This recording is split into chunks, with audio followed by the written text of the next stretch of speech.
नमस्कार। हाल ही में हमारे देश के राजनीतिक नक्शे में कुछ ऐसा हुआ है जिसने सच में सबको चौंका कर रख दिया है। मतलब ये कोई आम चुनावी नतीजे नहीं है, बल्कि ऐसे बड़े राजनीतिक भूकंप हैं जिन्होंने पूरे के पूरे चुनावी समीकरणों को नए सिरे से लिख दिया है। तो चलिए आज इस विश्लेषण में इन चौंकाने वाले नतीजों की गहराई में चलते हैं और डिकोड करते हैं कि आखिर पर्दे के पीछे क्या खेल हुआ है। अब सबसे बड़ा सवाल जो हम सबके दिमाग में आता है, आखिर अचानक से पूरे भारत में इन विशाल राजनीतिक भूकंपों का कारण क्या था। आज हम बिल्कुल निष्पक्ष होकर, बिना किसी पक्षपात के और सिर्फ डेटा के आधार पर हालिया ब्रॉडकास्ट में सामने आए नतीजों का विश्लेषण करेंगे। इससे एकदम साफ हो जाएगा कि जमीन पर असल में क्या बदलाव आए हैं। तो आज की इस चर्चा में हम क्या क्या कवर करने वाले हैं।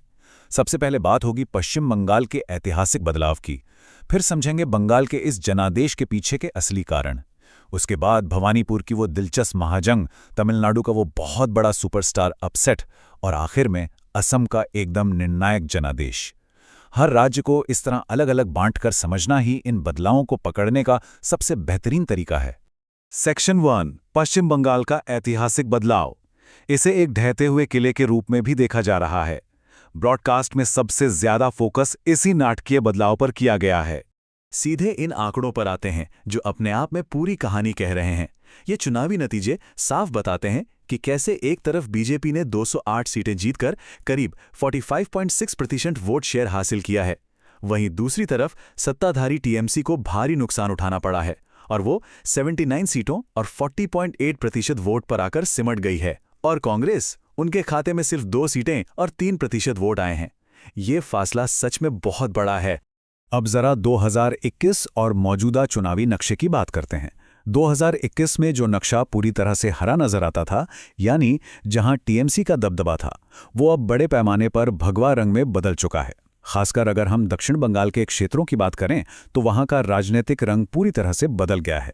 ये बदलाव उस रिपोर्ट की पूरी तरह पुष्टि करता है जिसमें कहा गया था कि बड़े हिस्से अब नए राजनीतिक प्रभाव में आ गए हैं। सेक्शन 2, बंगाल के इस जनादेश के पीछे के कारण। अब ये तो हमने देख लिया कि क्या हुआ, लेकिन अब क्यों हुआ की ओर बढ़ते हैं। आखिर रिपोर्ट में इस बड़े बदलाव के लिए किन कारकों को जिम्मेदार बताया गया है। रिपोर्ट के मुताबिक सत्ताधारी पार्टी के पारंपरिक जनाधार के कमजोर होने के पीछे कुछ बहुत बड़ी चुनौतियां थीं। सबसे पहले तो 15 साल की सत्ता विरोधी लहर, जिसे हम एंटी इनकम्बेंसी कहते हैं।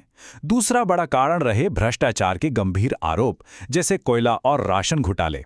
इसके अलावा संदेश खाली और आरजी कर जैसे मामलों के कारण महिला वोटरों का खिसकना एक टर्निंग पॉइंट साबित हुआ। और हाँ, वोटर लिस्ट में जो संशोधन हुए, जिसमें करीब 91 लाख नाम काटे गए, उसने भी नतीजों पर एक बहुत बड़ा इम्पैक्ट डाला। अब सिक्के का दूसरा पहलू देखते हैं, विपक्ष की रणनीति क्या रही। रिपोर्ट बताती है कि बीजेपी के इस उदय के पीछे उनका बहुत ही विशाल चुनाव प्रबंधन और माइक्रो टारगेटिंग शामिल है। मतलब कल्पना कीजिए, हर एक कार्यकर्ता को सिर्फ 30 से 60 वोटरों की जिम्मेदारी दी गई थी। इसके साथ ही हिंदू वोटरों का एकजुट होना और महिला सुरक्षा के मुद्दे पर उनका खास फोकस उनके लिए एकदम गेम चेंजर साबित हुए। और अगर प्रचार अभियान के प्रभाव की बात करें तो ये स्ट्राइक रेट्स सच में हैरान करने वाले हैं। प्रधानमंत्री मोदी ने 85 सीटों पर प्रचार किया और वहां 84% की शानदार जीत दर रही। योगी आदित्यनाथ का 35 सीटों पर 86% का स्ट्राइक रेट रहा और अमित शाह ने तो 175 सीटों पर प्रचार करके 78% की जबरदस्त सफलता दर हासिल की। ये डेटा बहुत ही स्पष्ट रूप से दिखाता है कि इस सघन प्रचार अभियान ने जमीन पर कितनी गहराई से काम किया। सेक्शन 3, भवानीपुर की महाजंग। पूरे राज्य की बड़ी तस्वीर से बाहर आते हैं और अब इस चुनाव के सबसे रोमांचक माइक्रो लेवल ड्रामे की बात करते हैं, जिसे ब्रॉडकास्ट में सबसे ज्यादा हाईलाइट किया गया। भवानीपुर का ये मुकाबला सिर्फ 2 उम्मीदवारों के बीच की लड़ाई नहीं थी। ये 2 बहुत बड़ी शख्सियतों की बेहद व्यक्तिगत और हाई स्टेक्स राजनीतिक लड़ाई थी। एक तरफ थी मौजूदा मुख्यमंत्री ममता बनर्जी और दूसरी तरफ उन्हें सीधी चुनौती दे रहे थे शुभेंदु अधिकारी। 15,140 ये कोई आम संख्या नहीं है। ये वो बेहद कम और सटीक वोटों का अंतर है जिससे मौजूदा मुख्यमंत्री को खुद अपने ही गढ़, अपने ही निर्वाचन क्षेत्र में हार का सामना करना पड़ा। इस बड़े उलटफेर को ब्रॉडकास्ट की एक बहुत ही सटीक टिप्पणी से समझा जा सकता है। इसमें शुभेंदु अधिकारी को एक जायंट किलर कहा गया है, जिसने मतदाताओं को एकजुट करके सत्ताधारी नेता को उन्हीं के मजबूत किले में मात दे दी। राजनीति में ये बात फिर से साबित हो गई कि कोई भी सीट कभी पूरी तरह से सुरक्षित नहीं होती। सेक्शन 4, तमिलनाडु का सुपरस्टार अपसेट। बंगाल से अब सीधे दक्षिण भारत की ओर चलते हैं। रिपोर्ट की माने तो ये पूरे चुनाव चक्र का सबसे बड़ा और सबसे चौंकाने वाला डिसरप्शन रहा है। जरा इस उलटफेर के पैमाने को समझिए। एक बिल्कुल नई राजनीतिक पार्टी टीवी के सीधे 107 सीटें जीतकर सबसे बड़ी ताकत बन गई है। दशकों से स्थापित क्षेत्रीय शक्तियों डीएमके को 73 और एआईडीएमके को 54 सीटों पर समेट दिया। राजनीति में पहली बार उतरी किसी भी पार्टी के लिए यह एक अकल्पनीय सफलता है। अब बात करते हैं इस भारी राजनीतिक एंट्री के पीछे मौजूद शख्सियत की। ये हैं दक्षिण भारतीय सिनेमा के सुपरस्टार एक्टर विजय, जिन्हें लोग प्यार से थलपति बुलाते हैं।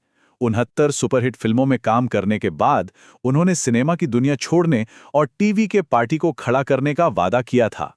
जनता से उन्हें जो भारी समर्थन मिला है वो साफ तौर पर एक नए राजनीतिक युग की शुरुआत का संकेत है। तमिलनाडु में आए इन झटकों की गहराई वाकई चौंकाने वाली है। मौजूदा मुख्यमंत्री एम.के. स्टालिन अपनी सीट करीब 9,000 वोटों से हार गए। और तो और टीवीके ने अपने डेब्यू चुनाव में ही लगभग 35% वोट शेयर पर कब्जा कर लिया। ये आंकड़े बहुत ही मजबूती से बता रहे हैं कि कैसे वहां की बरसों पुरानी राजनीतिक व्यवस्था अब पूरी तरह से हिल चुकी है। सेक्शन 5, असम का निर्णायक जनादेश। उलटपलट की इन कहानियों से आगे बढ़ते हुए अब हमारी चर्चा के आखिरी राज्य असम की ओर चलते हैं। जहां बंगाल और तमिलनाडु में हमने बड़े बदलाव देखे, वहीं असम की कहानी भारी राजनीतिक एकत्रीकरण या कहें कॉन्सोलिडेशन की है। इस नंबर को देखिए, 101। असम की कुल 126 सीटों में से 101 सीटें जीत लेना सत्ताधारी पार्टी के एक भारी और एक तरफा बहुमत को दिखाता है। ये कोई मामूली जीत नहीं है, बल्कि जनता का एक बहुत ही स्पष्ट और मजबूत जनादेश है। और एक और आंकड़ा इस एकत्रीकरण की गहराई को साबित करता है, 90,000। ये वो अनुमानित भारी भरकम वोटों का अंतर है जिससे मौजूदा मुख्यमंत्री हिमंत बिस्वा शर्मा ने अपनी जालुकबाड़ी सीट से शानदार जीत हासिल की है। यह व्यक्तिगत लोकप्रियता और सत्ता पर मजबूत पकड़ का एक बहुत ही साफ उदाहरण है। तो इन सभी राज्यों के नतीजों का विश्लेषण करने के बाद मुख्य बात क्या निकल कर आती है? सबसे बड़ी बात यही है कि हमारा चुनावी नक्शा अब बुनियादी तौर पर फिर से लिखा जा चुका है। एक तरफ बंगाल और तमिलनाडु में भारी उथल-पुथल दिखी, तो वहीं दूसरी तरफ असम में एक विशाल एकत्रीकरण ये बिल्कुल साफ कर देता है कि अलग-अलग राज्यों में मतदाताओं का मिजाज कितना अलग और कितना निर्णायक हो सकता है। और अब हमारे सामने सबसे बड़ा सवाल ये खड़ा होता है, इन विशाल क्षेत्रीय बदलावों का भविष्य के राष्ट्रीय राजनैतिक परिदृश्य पर आखिर क्या असर होगा? क्या ये केवल राज्य स्तर की घटनाएं हैं या फिर आने वाले किसी बड़े राष्ट्रीय बदलाव की आहट? ये एक ऐसा सवाल है जो आने वाले समय में राजनीति की दिशा तय करेगा और जिसका जवाब हम सबको मिलेगा। आज के इस विश्लेषण में हमारे साथ जुड़ने के लिए बहुत बहुत शुक्रिया।